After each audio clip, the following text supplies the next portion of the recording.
to Fly Nubian Money, where we help you master your mindset and maximize your money.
What's up, everybody? Welcome to Fly Nubian Money, where we help you to master your mindset and maximize your what? Your what? Your what? Money. Absolutely. Now, listen, today we are talking about a magnanimous financial lesson in the world of music and advertising. Check this out here. In 2003, Pusha T helped write McDonald's I'm Lovin' It. How many of you guys knew that? How many of y'all knew that Pusha T wrote the I'm Lovin' It jingle? Yeah, but here's the kicker. He didn't retain the publishing rights. Now, fast forward to today, and that mistake has potentially cost this man $200 million. So, in this episode, we are going to dive into the importance of retaining publishing rights, how to secure long-term royalties, and what we can learn from Pusha T's journey. So, let's get into it. Now, we got the beautiful queens today. It's just three of us for now, but we got one joining us a little bit later. We have wealth strategist, Miss Aisha Verze. What's up, Miss Aisha? An international real estate agent. Lala, it's been a minute. I ain't seen you in a minute. We're on different days. How you doing, mama? I know. I miss you. You too. Everything good? Everything good? Everybody good? Mm-hmm. So listen, first of all, did you guys know who Pusha T was? Yes. Okay, y'all knew who Pusha T was. So he used to be in a group called The Clips, and I only really knew him. I think he had a couple of beefs with somebody, like with Drake and somebody else, I think. So that's kind of how I knew who he was. I really didn't know him, but I didn't realize that he did this jingle, and I didn't also realize that the jingle business was such a great business. Laura, do you do jingles? My husband and I have done jingles. How's that work? And we've seen both sides of it. It's really interesting. You as an artist really do have to pay attention to what's important to you and what you feel like you're able to give up. Because when you are trying to get your foot in the door, sometimes you do have to take deals like this. McDonald's is smart. McDonald's has been around a long day. Yeah. So maybe longer than him. So they understand what it means to give people royalties on what they're doing. And this is why they most likely. Now, if he had good representation, he might have been able. But with McDonald's, they'd be like, get somebody else to do it. So you either do it and you kind of start building a little bit of credibility with that, and then you have more power.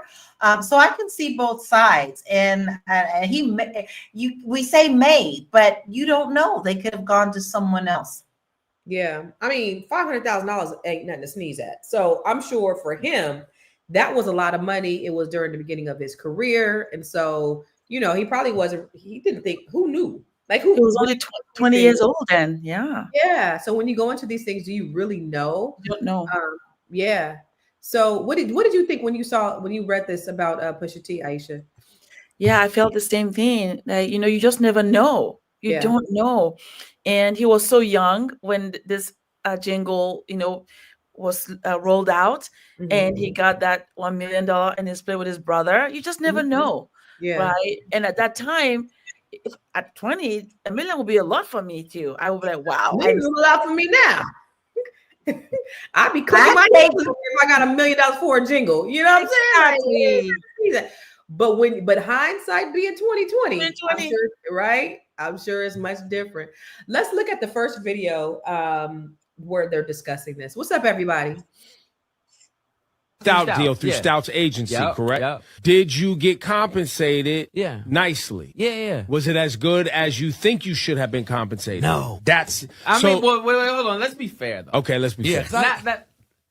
Not now, but Relative at 20, to today, no. Yeah, no. But at 20, relative to then, it was cool. it's never cool Life now. changing at the time. No. Did you no. even think it was life changing at the time? It was good money, man. I was 20 years old, maybe. I think it was like $1 million. Me and my brother split. That's a lot of money. Cool for that. For Yeah, a, it was for a cool. snippet of a song, for a snippet of an idea that went into a commercial that wasn't a record deal, that you had no Right. recoupable, nothing. It was just money. Right. It was just money. But it was no way I should have done it the way that I did it. Well, relative to what McDonald's is what and we what it did. was used for For later. all this time? It's still been going on. Right. Right. It should have been some sort of deal in perpetuity where you continue My to get man. money. Say the word again. Perpetuity. Thank you, sir. Perpetuity. So that begs the question for, especially for people who are coming up and they're signing things that they really don't know. You being in the music industry, Laura, like, what do you say for like young artists who are just coming in when they're looking at these options? How should they be looking at these contracts? First, you need to make sure that you have the proper legal representation. What I see the most is that when they do think about getting any kind of legal representation, they don't choose the right one.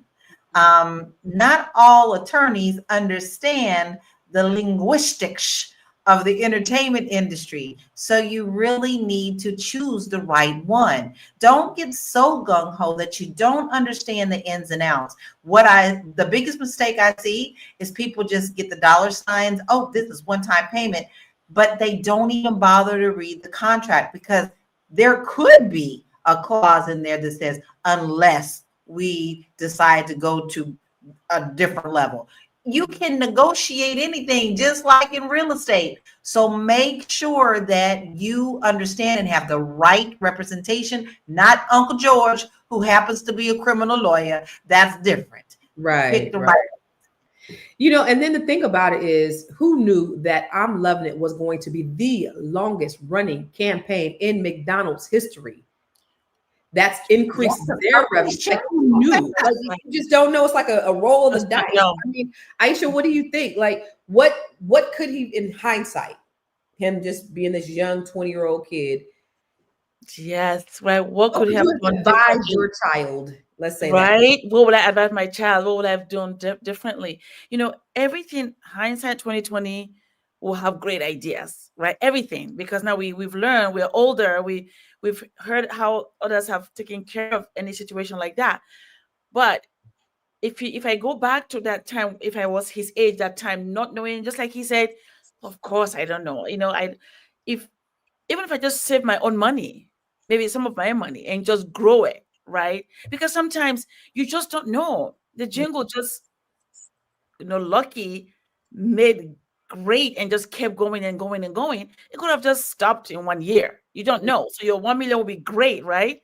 Right. But we don't know that. But so if I was my son, then what I would have done, if I don't know anything, I don't know about contracts. If I get that money, I'll make sure I spend some, but save some for the future, so it will also grow and compound, and not just spend it and buy fancy cars. Because I bet you, if we go back and see, he probably bought flashy cars and now gone, right? Yeah. So, I mean, think about it. If that was an artist who did not end up having the success that Pusha T did, that would probably been a gold mine for someone else. yes. Right. Yeah. So I see Dr. Alicia has been sitting in the back, and I want to bring in the world famous Dr. Alicia. So, Dr. Alicia, you've been watching this from the back, and you saw the video. What do you think? What advice, looking at it, so you don't have any point of reference. You don't know that this is going to cost him $200 million, that McDonald's would make $1 billion as a result of this. It's your son. He's new in the rap industry. What would you tell him to do? What advice would you give him? I would give my son, who experienced something like this, I would recommend that he process what just happened so that you can learn from Therapist. Process. process it. And the key thing is overcoming the regrets of your past decisions and thinking about, okay, in that moment that I made that decision that's regrettable, what was going on in my life that motivated my actions? How was I feeling at that time that I made that regrettable decision? What options did I have that I did not take? And exploring some of these can help you learn from mistakes so that you can say, I was feeling this way. I was tired. Right. I was annoyed. I had all these things going on. And not only that, but it helps you form compassion for the decisions that you've made. And when you're processing your regrets, you can say, okay, what do I wish should have happened that didn't happen? Right. And what can I do right now to make amends? So when you go into Arby's and you're going into a new contract, you're able to think back and say, let me learn from my past mistakes and not continue what I'm doing. So it is a beautiful illustration for all of us today to understand that the object in life is not to be perfect. The object in life is to be able to know yourself and to have insights into your behaviors that looking back on, you're like, what was I thinking? Yeah. I mean, I guess at the end of the day, you don't want to live life with regrets. Yeah. Right. And so making sure that you process it is very poignant. So we're going to talk more about it when we come back from our break. It's a good show right here. But I'm biased. If you are just tuning in, you are watching Fly Nubian Money, where we help you master your mindset and maximize your money. My name is Tiara Williams. I'm also known as Miss Black Hollywood, and I'm the proud producer of this show because it is lit. If you want to receive notifications for when we go live Monday through Friday, 1 to 2 p.m. Eastern Standard Time. All you have to do is text the word Queens to 87948. That's Queens to 87948. That's QUEENS to 87948. Also, if you want to grow your money and not blow your money, all you have to do is go to flynubianmoney.com. There's all kinds of resources, there's courses, there's free giveaways. There's just no reason to be broke in 2025. All you have to do is go to flynubianmoney.com. Obviously, you don't want to be entertained here. You want to know enough to grow. Wait, I need to put that on a shirt. You got to know to grow. Got to know to grow. So know and grow. So listen, I want to look at this stat, this first stat really quick before we go to the next video, because I think this is interesting about how much people earn on publishing. And I cannot find, where are we at? Oh, there we go. A survey by Music Consumers Insight Report shows that nearly 75% of artists are unaware of the potential income from publishing rights and royalties, leaving them vulnerable to exploitative deals. There's another one about how much they earn. I wanted to see that one because I thought that was interesting also. A 2021 report by Copyright Alliance stated that artists who own publishing rights can earn up to 3 times more income than those who do not, as they retain more control over their works. And then there's one more, which is actually the one that I really wanted. This one. The McDonald's I'm Lovin It campaign has been credited with boosting McDonald's global sales by over $2 billion annually, with significant advertising revenue flowing from it. It's one of the longest running and most iconic advertising campaigns in history. And then finally, there's one more. According to a 2022 report by Music Business Worldwide, songwriters can earn up to $1 million per year from publishing royalties. on a hit song depending on the song's successes and global reach. Now I want to take it back to the queens. Now that you know these facts, now I want to know how you would advise your children. Now that you know these facts on these slides, Lala, I know you're already in the music industry, but based upon this, now how would you advise your children? You're muted, baby. I don't change my advice. You must understand the contract. Don't get so starry-eyed that you do not understand your options in this. Don't just jump to conclusions that this is your only option or you don't have the power to negotiate. You know, if they're that interested in you, they will let you stick around enough to do some type of negotiations. They obviously saw the talent in him that they wanted. And they also take a risk too, because like we say, things change real quick. If that didn't become a very popular jingle, that could have been shelved and they just would have gone on to find another one that was more popular. But they also could have also used him again on the second one. So understand your options legally. Understand your options. All right. What do you think, Dr. Alicia? Yeah, I don't know. I don't know if I'm answering your question, but I think you got to think twice about doing a diss track. So here's this company has paid you what was contractually fair. It's not their fault you don't know your worth.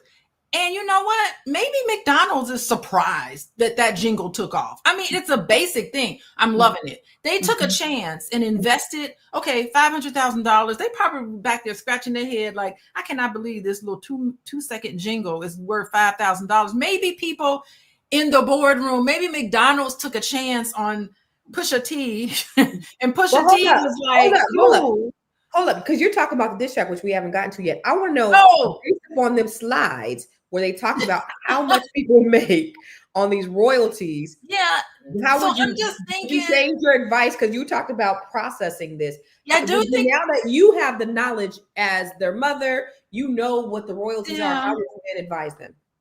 No, I mean, I agree with Lala. I'm just trying to add some more color to the conversation. You don't get there. And she said it all, but I think like, you know, I don't want to talk about the diss track right now, but like it's a risky situation when you're going into a contract with somebody. You never know where it's going to be. And if anything, I would take the statistics about how you made one guy with these braids, one black guy with braids in his hair, some rapper made McDonald's billions of dollars. I take that information and I'd be like, look how valuable I am. Like I would make sure that I'd make $1 billion on my next deal. So, you know, that's how I look at it. It's like a win-win for everybody, a big win for McDonald's, but they took a risk. And he just came up with something. He probably didn't put that much effort. He put $500,000 effort into $1 billion thing. And that's the beauty of creativity. Like this creative space is so frustrating because a simple jingle and simple songs can like take off and make all this money. And you're not even thinking about it. It'd be something you did, a B track will be like your #1 hit. It's just the creative process to me, I think is so fascinating. Hats off to creators. Man, that is the truth. What about you, Aisha? So now, because you the perspective that you had the last time was, you know, I don't know what it is, but make sure he puts, you know, money into compound interest. What would you say now that you have more of the facts? Now that I have the facts, well, you know, it's so true that it was a win-win then, but now knowing what I know, and I'm going to advise my son, understand your copyright for your work, understand how that works in licensing agreements, understand that, understand how they calculate royalties, understand, you know, what rights are you granting them? What are you allowing them to take, right? Understand how they calculate it. What is your piece? How long? And make sure it's written down. And your counsel also understands it, right? Like ironclad, make sure the right people are on your side, checking those documents, reading them over and over again. And if I don't understand it, I will ask them to please give me an addendum to simplify what you've just written with a coded word as a lawyer. I want a written page to simplify what you just said here so I can make decisions. Because sometimes you don't understand the words, but I want a written addendum with simple main language that I will understand. Right. Before I sign it. Absolutely. And then that way you know what you're signing. And keep accurate records. Keep accurate records. So my advice I would get to my son is like Lala, we'd make sure we'd have a entertainment attorney that understands royalties, right? Because no matter what, we don't understand it, and you cannot get your personal injury lawyer to do no shit like that. That's number one. Number two, though, my advice would be, okay, based upon this, I would get a percentage of revenue. I would base it on percentages and not flat amounts. You got to think about what's his name who did Lion King? What's that boy's name? That guy. He's Jason Weaver. Jason Weaver. So he deferred. That goes back to deferred gratification, right? He deferred a flat fee and he got a percentage.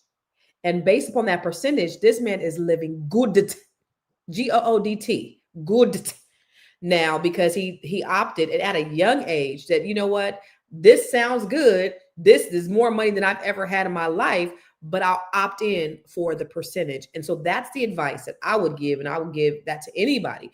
But even for you guys in the chat, based upon what you know now, what would you advise your children on how to go into contract on something like that? I think that's important that, we're making these types of decisions. But I think, is it break time or, oh, no, there's another video I want to take a look at to further the conversation so that Alicia could talk about her damn diss track, baby.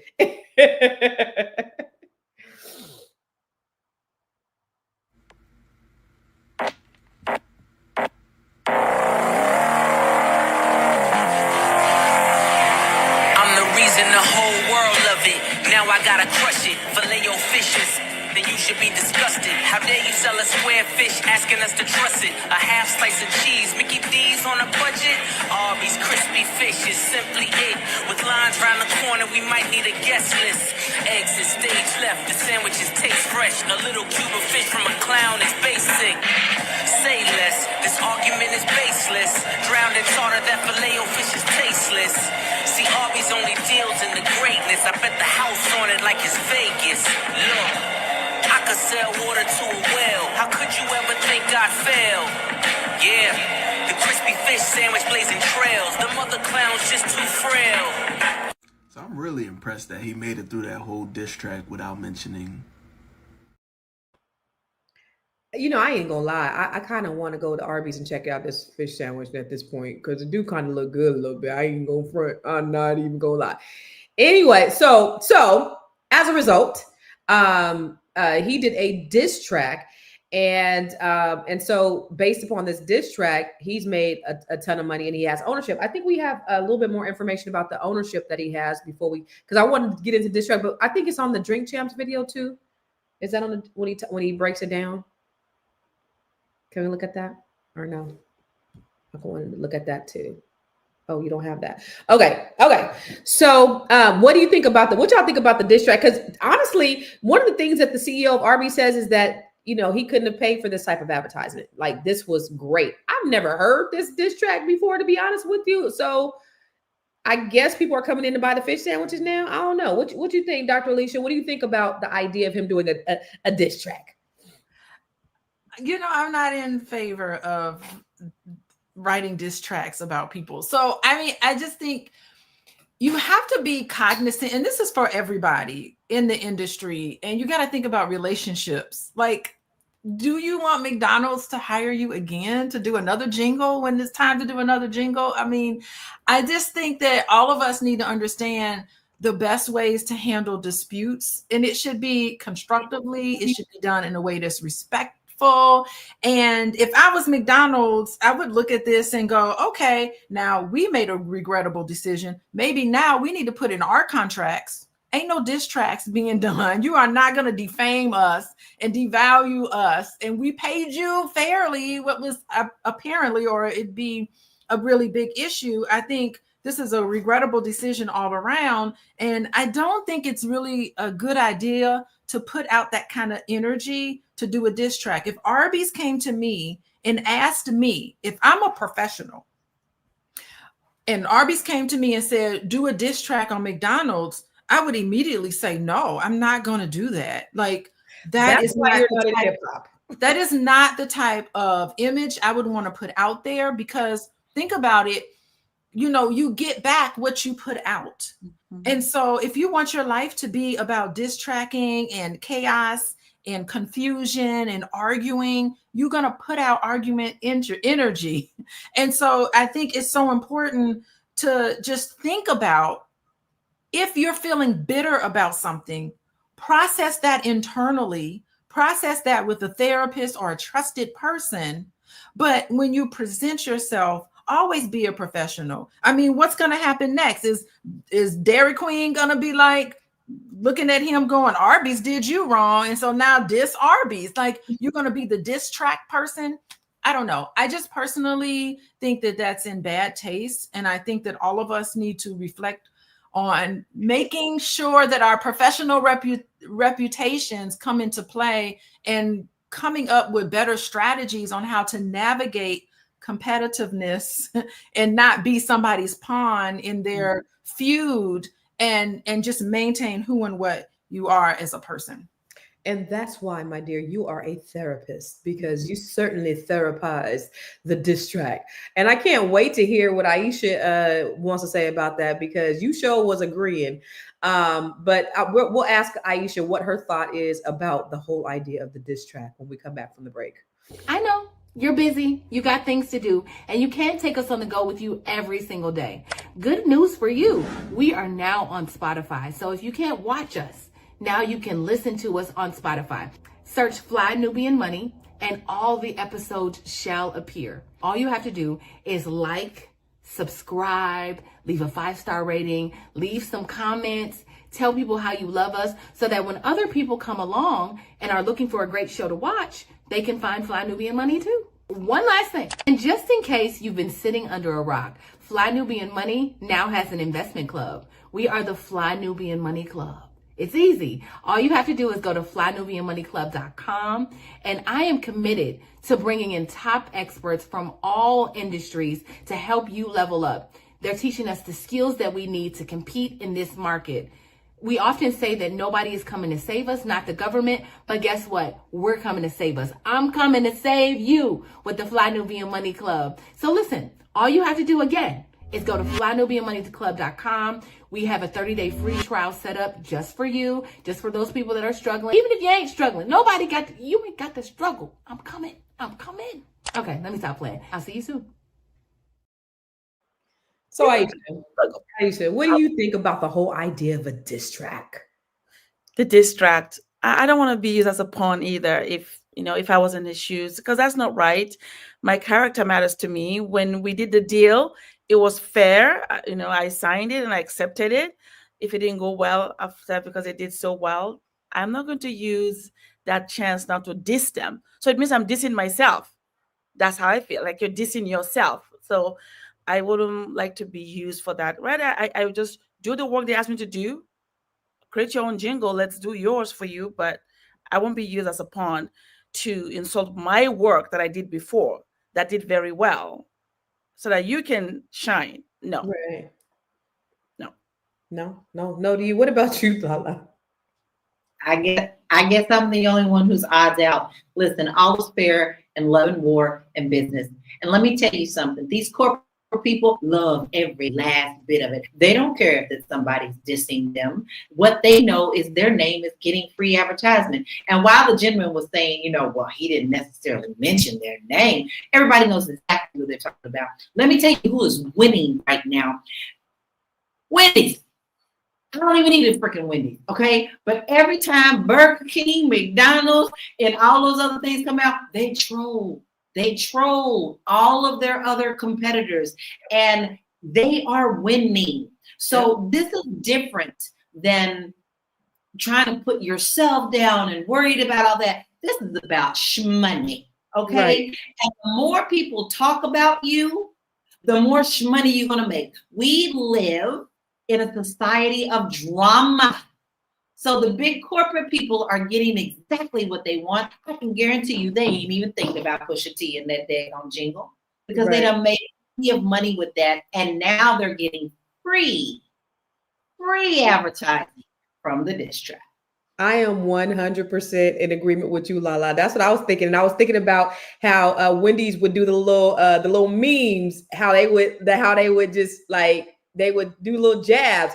It's funny. And then you go and you're like, it's great. I don't know if you guys saw them, but yeah, this is like, it's not about being professional and having decorum. This is hip hop. This is fast food. They are, there's no bad advertisement. McDonald's is not. Think about it. McDonald's is winning because they didn't make $1 trillion gazillion out for his I'm Loving It. He's not, it wasn't in like malicious intent. He got ownership of Arby's. This man is winning. Like this is all around. This is fun. It's more tongue in cheek. Like they're having a good time. He making some money. Everything is good. And when you're talking about business, you got to be really strategic. So I know for you, Dr. Alicia, you're a therapist. And so I want you to process this. And I want you to just think about how this makes you feel. And how do you look and how internally, this is Lala. What'd you say? Shmoney. It's about business. Trying to make some money. And that's what we have to start looking at, especially Black people, when we're looking at doing deals. It's not about burning bridges. This is certainly not a situation about burning bridges. It's about money. And so I want you to look at it, all of you, from a business aspect of it, right? And so as you are going and doing deals, how do you approach business? When you look at opportunities, how are you going to approach those opportunities? So there's one more video that I think we have about how this all came about that I want to look at, and then we'll talk a little bit more about it.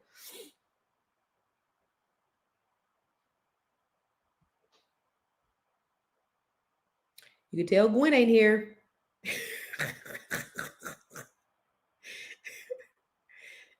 Do we have another video? Gremlins. She said, give her a sec. Okay. All right. So I'm scared in the middle of the talk. She gonna throw the video on. Go ahead, Dr. Alicia. Yeah, let me just say something while the producer's getting our video together. I love iPhones. And I think what's so great about their advertising is that iPhones, when they come out with a new version of their phone, their only competitor is their oldest version of their phone. They don't even speak to Samsung or Galaxy or whatever those other phones are. Their only competitor is an earlier version of them. But when Samsung comes out, they always comparing themselves to the iPhone because the iPhone is what, it's the one to beat. So I don't know. I just thought, like, I noticed that in the iPhone advertising. I thought that was pretty magical. Like, I don't even see my competitors because they ain't really my competitors. I'm only competing against the latest version of myself. So I like the way I love the way you think. I'm only competing with the latest version of myself because these advertisers are competing with each other. I've seen commercials with Burger King versus McDonald's. We've seen those things. So this is nothing new. This is part of, them advertising against their competitors. Mm-hmm. So like them, I'm going to, okay, let's see. She's trying to work it out. But I mean, if you're in competition, if you're like a big brand like that, you've had like Pepsi versus Coke, you've had a lot of these big brand companies that had advertisement about each other. This is what this is. And, what I did find interesting though, in his diss track, when he talked about the fillet of fish being square, because he said that he would eat a square fish, but then Arby's fish is square too. So I just thought that was just one to point. Isn't that funny? That was interesting because that was part of the diss, but Arby's fish is square too. So while she's getting that together, let me ask you this. What are some ways that companies and brands take advantage of artists who don't understand publishing rights? And this question is for you, Lala, because I know that, you are out there in these industries and you're in a couple of different industries that may possibly have predators on the other side. What are ways that you've seen Well, one of the things is they present it to you like there are no other options. And they may stand firm on that for a while. You need to be willing to step back sometimes and wait a little bit, because if they really do want you, they are going to stick around and say, well, you know what? Maybe that first one wasn't good. Well, what is it that you want? Don't be too eager to lay absolutely everything that you want out on the table in the beginning, because you have to learn the negotiation. Everything in life is about negotiation. It's the same with the house. You know what, cousins? You know, sometimes we don't tell them, we ask for everything and we hope that you get 2 of them. Let's hope you get the 2 of them, right? So it's all about just, you know, taking a deep breath and working through this whole thing with the contracts. Because believe me, baby, they're going to be smarter than you unless you have someone on your side and you're willing to take that deep breath before you sign. But I also want to explain to you what is going on in this industry right now. You have Timbaland, who has signed an AI artist. Okay, so if you don't think these corporations are now looking into what the AI is doing and how these AI companies have stolen people's music and repurposed it like Spotify, then you need to understand if they're coming to you, there's a reason they're coming to you as a physical artist. Then you need to understand, all right, then they really do want me for my talent. So let's see what we can do to let me be on top. So what I hear you saying, 2 things that I pull from what you're saying is, 1, don't be so desperate, because they can smell desperation. Number 2 is be willing to walk away. And it's kind of like, and this is something that I think everybody could take away from, is like, it's like going to buy a car, being willing to walk away. They're going to try to figure out how they can make things work for you. So if it doesn't work out, say no, get in your car and take your ass home. They will be calling you to figure out how they can sell you that car on your terms. So it's the same thing. It's the art of negotiation. You have something in mind, and if they can't meet it, then you walk away. They will call. And you don't look at it as a loss if they don't, because then you're compromising your artistry. Hey. That's when we get into you, Dr. Alicia. That's where I think you need to step in. You know, you have to be strong in your convictions to know what you are worth. Bless you. I think I'm coming down. I'm sorry. So let's look at this last video. She finally got her act together. Maybe this. And for the world watching, listening, what is translation? It's the marketing and advertising services company I started. Our first big thing was launching I'm Lovin' It for McDonald's. Big. That was in 2004. It's a big major talk. Yeah. Special. So Pharrell, who actually wrote the I'm Lovin' It. No, you know who did that? Who wrote that? Pusha T. Pusha T wrote that. Oh, wow. That's crazy that Pusha T wrote the song for McDonald's. I'm loving it. Is this the place to eat? Since I don't cook, I'll just rock to the beat. I'm loving it. At the end of the day, to relieve the stress, we add a little play. I'm loving it. Sometimes we have mishaps. You just overcome and adapt to setbacks. I'm loving it. You know you're my world. How could I mind love taps from my girl? McDonald's, I'm loving it. Move your feet, rock to the beat. Hungry for the music, gotta eat. I'm loving it, I'm loving it. No guts, no glory. Seems like I stumbled in the wrong territory. I'm loving it. Looks can be deceiving. There's a slight change of plans for the evening. I'm loving it. My car's way too clean. If only I could start this fine piece of machine. I'm loving it.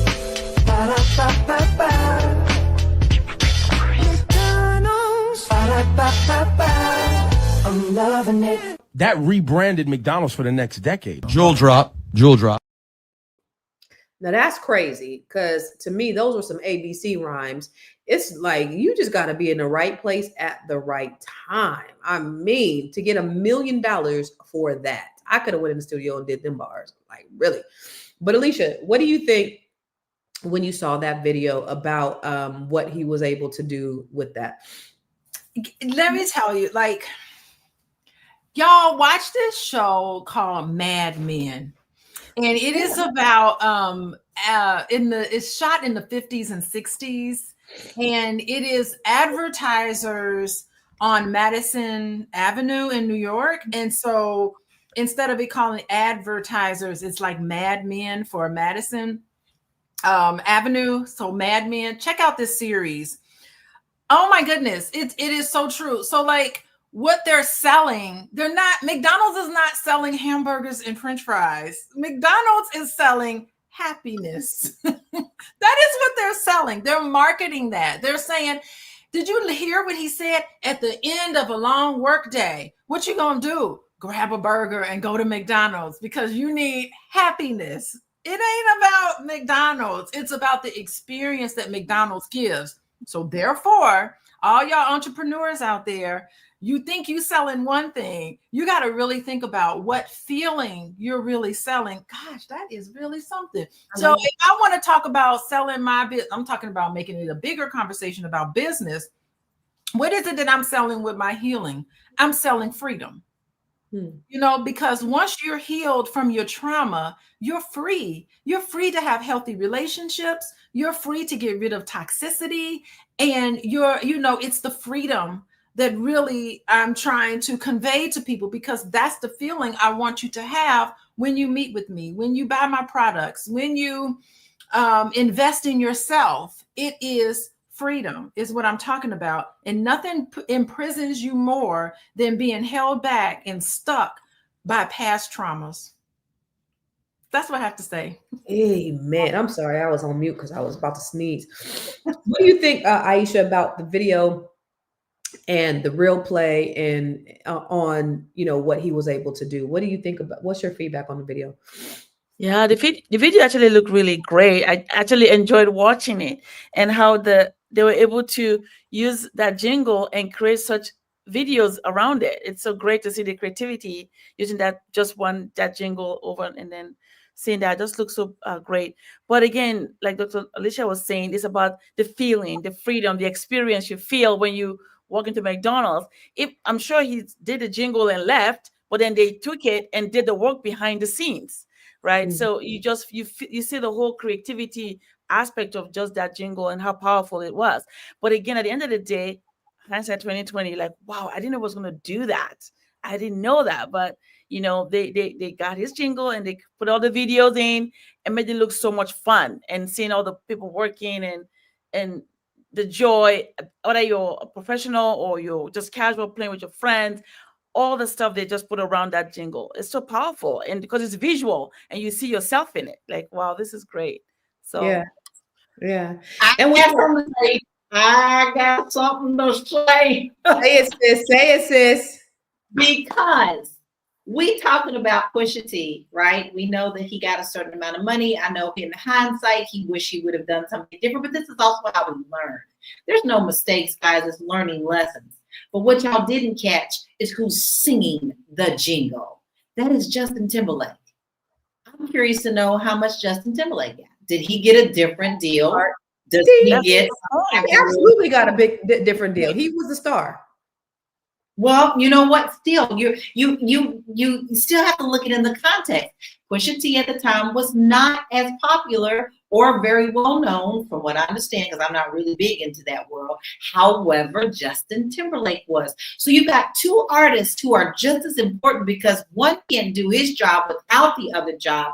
Right. Yet, did he represent himself? Pusha T really take the time to go and see what options he had in order to get a better deal. That is the play, because McDonald gonna play you every day, baby. That's so interesting.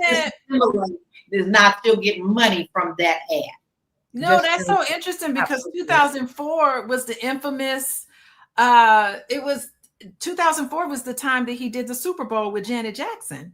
Yeah. That was 2004, because I remember distinctly that Super Bowl. That was huge for Justin Timberlake. Was the it person. So McDonald's just hit it out the park with this ad. It just did. That's why they have expert marketers.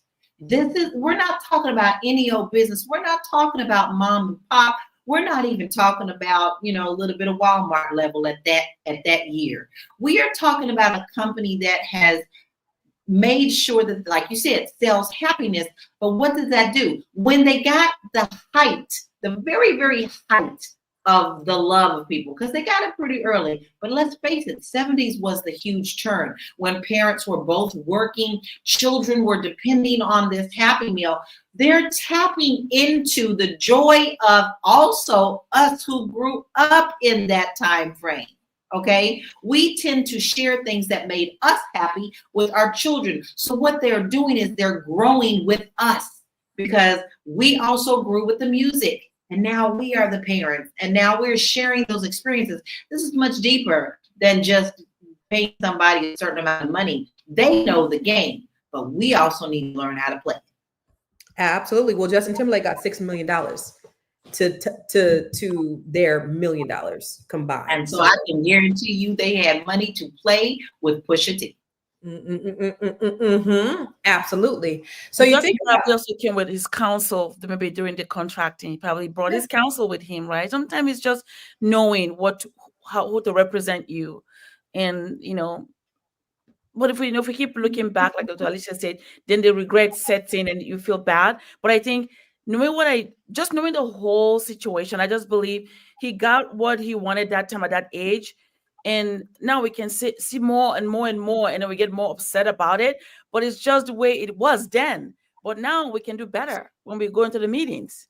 Know better, do better. Yeah. So according to the news, despite his financial gain, Justin Timberlake has publicly expressed regret about the McDonald's deal, though he didn't specify the reasons for that $6 million, failure that he got. But it's probably because they made, a cold cajillion dollars, and he probably should have felt like he should have done the same thing and maybe got some type of percentage. So they all don't feel like they got their fair share. It's always going to make you feel that way. Yeah, you get what you sign. At the end of the day, you get what you sign. And so it's like, somebody, I have a friend who got mad at another friend because they felt like they should have given them something, but they didn't specify what they wanted. But they said, well, you should know. No, well, they told her, they said, no, you give me what you want. And they gave them what they felt like they deserved. And then they got mad. Like, wait a minute. I thought I was more of a friend to you than this, and you've only given me this. You get what you asked for, or you don't. So you can't get mad later because somebody gave you either what you asked for or you didn't tell them what you wanted. So you can't hold people accountable. We're going to go to one last commercial and we'll come back and wrap things up. Are you a Black business owner looking to expand your reach? Well, has Fly Nubian Money got good news for you? We are building a Black business directory to connect you with customers who need your services. And here is the best part. It is absolutely free. Email us at info@realvirtual.net. Send us your business name. Tell us a little bit about what you do, what services you offer, your website address, and your contact information. That's it. Together, we are going to build and circulate the Black dollar. Get listed today and start connecting with people who are probably already looking for you. Yes, Hunty. So I think really it's really about culture. Y'all, Black people, we can sell. He said, I can sell a water to a well. We know how to sell. We are we're at the forefront of everything that's fashionable, everything that's popular, everybody wants to be us, but they just don't want to be us. They want to be like us, but they don't want to be us.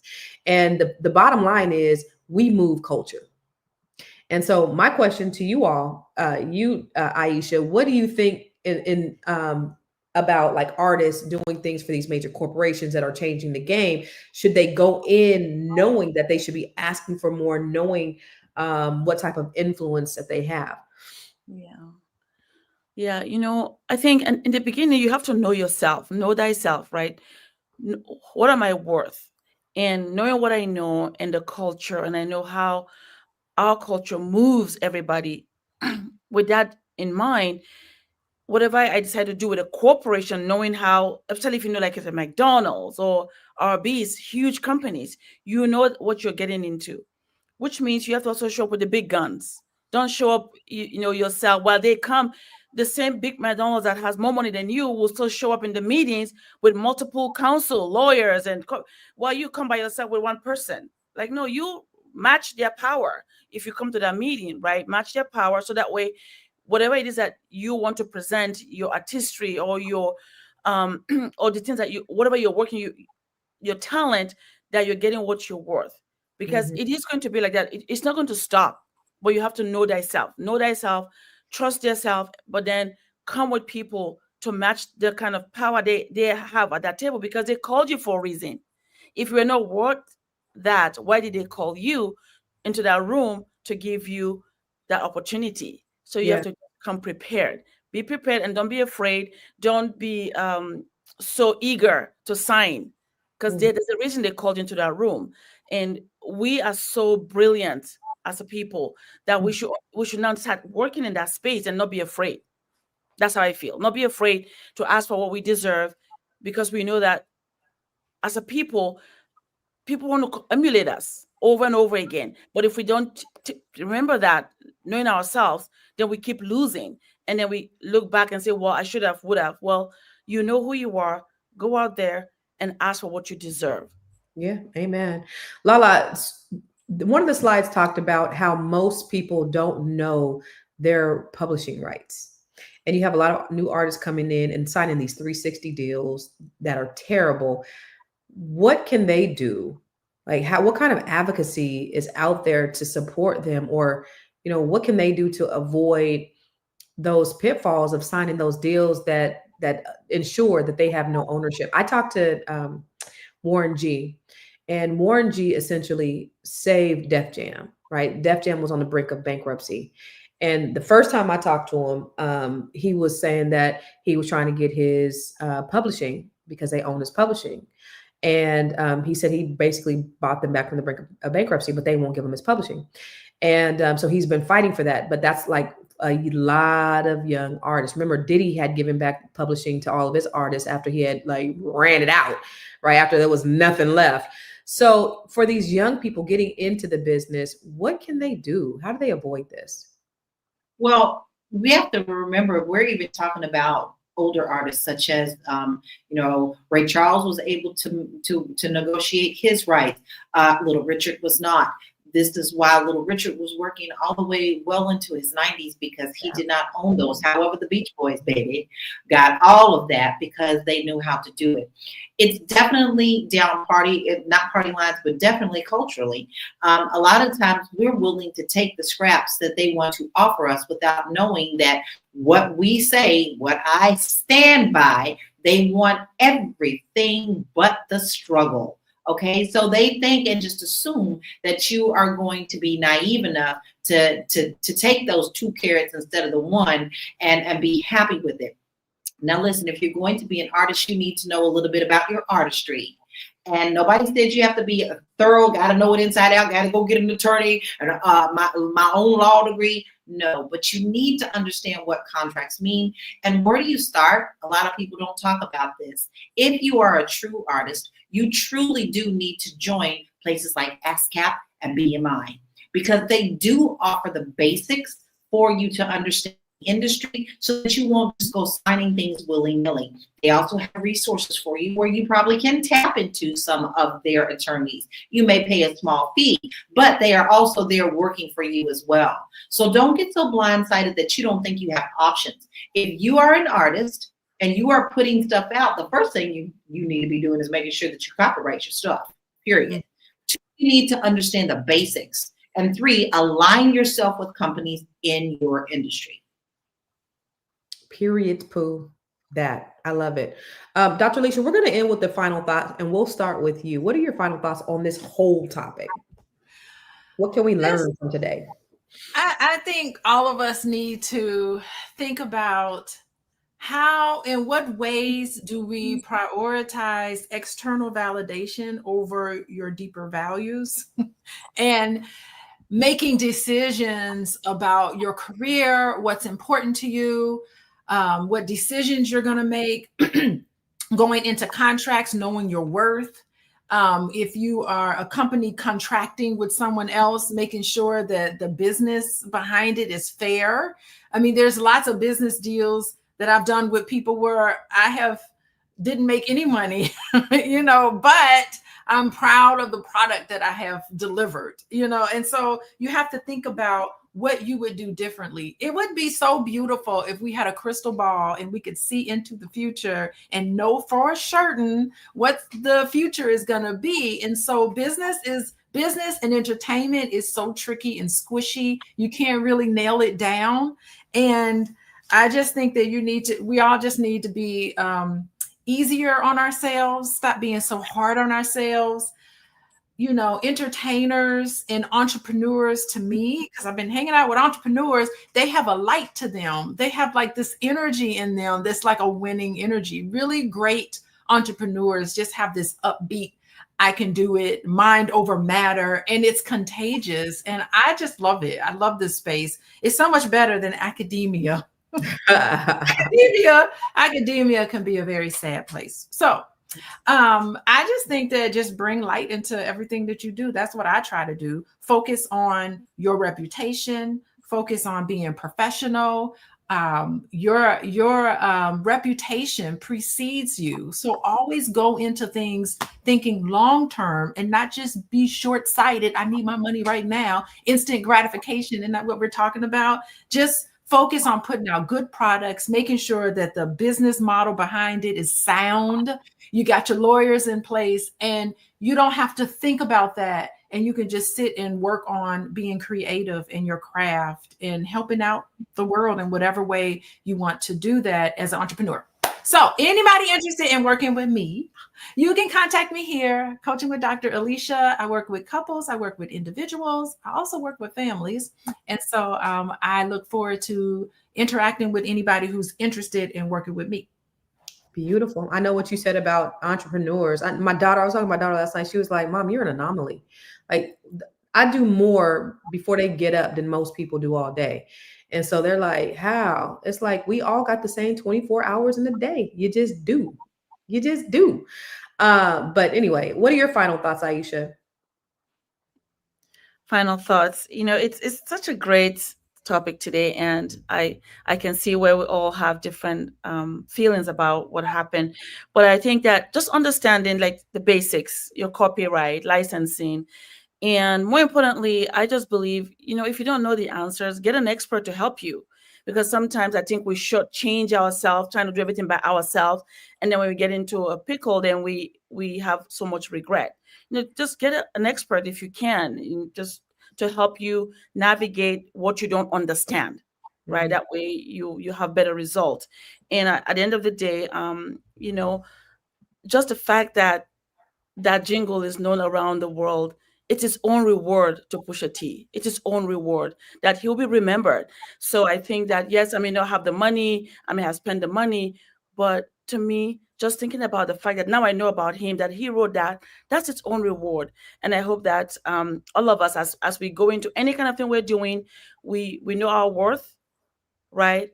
But we remember who we are and our character, and we lead in that space, and not worry about what we didn't do right because we made mistakes. I have made a lot of mistakes, but I realized that looking back over and over again doesn't help me. Instead, I look forward. So I hope that that's what we take from here. We learn the lessons and we move forward. Amen. That's a good word. All right. What about you, Lala? What are your final thoughts? Oh, Aisha, where can they find you? Wait. Yeah, where can we find you, Aisha? I'm so sorry. AishaVersey.com, and I'm also at the Black Business School. Look for me there if you're thinking about your finances, getting things in order, making sure that you transfer your wealth properly. You can reach me there. Thank you. Okay. Thank you. All right, Miss Lala, what are your final thoughts? You're smarter than you know. You know what? You have the resources, especially now. I absolutely tap into Constance a lot. Constance doesn't realize how much she lives in my head, because every time I want to know something, I say, Google that shit, okay? Because that's true. You can go to AI and get some general information, but here's the tip. Do not depend on that, because that also is biased. But you can put in, what do I need to do if I'm a current artist that is being offered such and such and such? What is my benefits? What are my pros? What are my cons? Then align with that to a professional that can help you at the professional organizations. Listen, you have a power as an artist. We all know that music is the soundtrack of life and the way we also live our life. I don't know how many times I walked around with that jingle in my head, but I know I'm always saying ba-da-ba-ba-ba, and I know that's McDonald's. Somebody's getting ching ching and rent free in my head. So understand your power and then understand your worth. So don't just get willy-nilly and go behind smoke screens and get so excited that you're shortchanging yourself. Now, where can you find me? Listen, I got something big going on right now. We're starting a 21-day Go Live Glow Up, July 1st. We had a wonderful, wonderful training this past weekend with Fly Nubian Money Club, and I taught on how you can get on here and do what we do, because it does help you with your business. Now, I have a special going on until Friday, but you're going to miss out if you don't go to my website and get more information, www.laurakey.net. Good shit, Laura Key. Good shit. I can't wait to see all the people going live. That's going to be good. Shalom said, we don't think in terms of ownership. We think in terms of customers. We got to start looking at ourselves as the investor rather than the consumer. We have to change the mindset of how we think. Because Pusha T got $1 million for that jingle, and that jingle made McDonald's billions of dollars. And it sounds like a win, right? On the onset, that sounds like a win, but it's also a reminder that ownership and equity are always worth more than a quick check. We got to think about that, Black people, because we've seen this story before. Over and over again, Black creators setting trends, building culture, moving the needle, and walking away with pennies while corporations are making billions of dollars. So the lesson is, don't just create, you guys. We have to learn how to negotiate, like Lala said, the art of negotiation. Ask for those points, ask for those percentages, ask for those royalties, ask for the back end, because the real money is in the long game, just like Jason Weaver did. So we got to think about that, not the lump sum right now. You are bringing the sauce, y'all. So make sure, that you own a recipe. That's bars. Oh, so listen, we're going to end this today. And while it's important that, thank you for joining us today as we unpack the importance of owning your publishing rights and securing long-term financial success. Pusha T's story is a powerful reminder that as creatives, we must be proactive about protecting our work and ensuring our financial future. Remember, the key to wealth building isn't just creating, it's about owning. Keep learning, keep negotiating, and most importantly, keep protecting your legacy. Till next time, stay Black, stay powered, and protect your coins. We'll see you tomorrow. Same bat time, same bat channel, and we out here. Peace.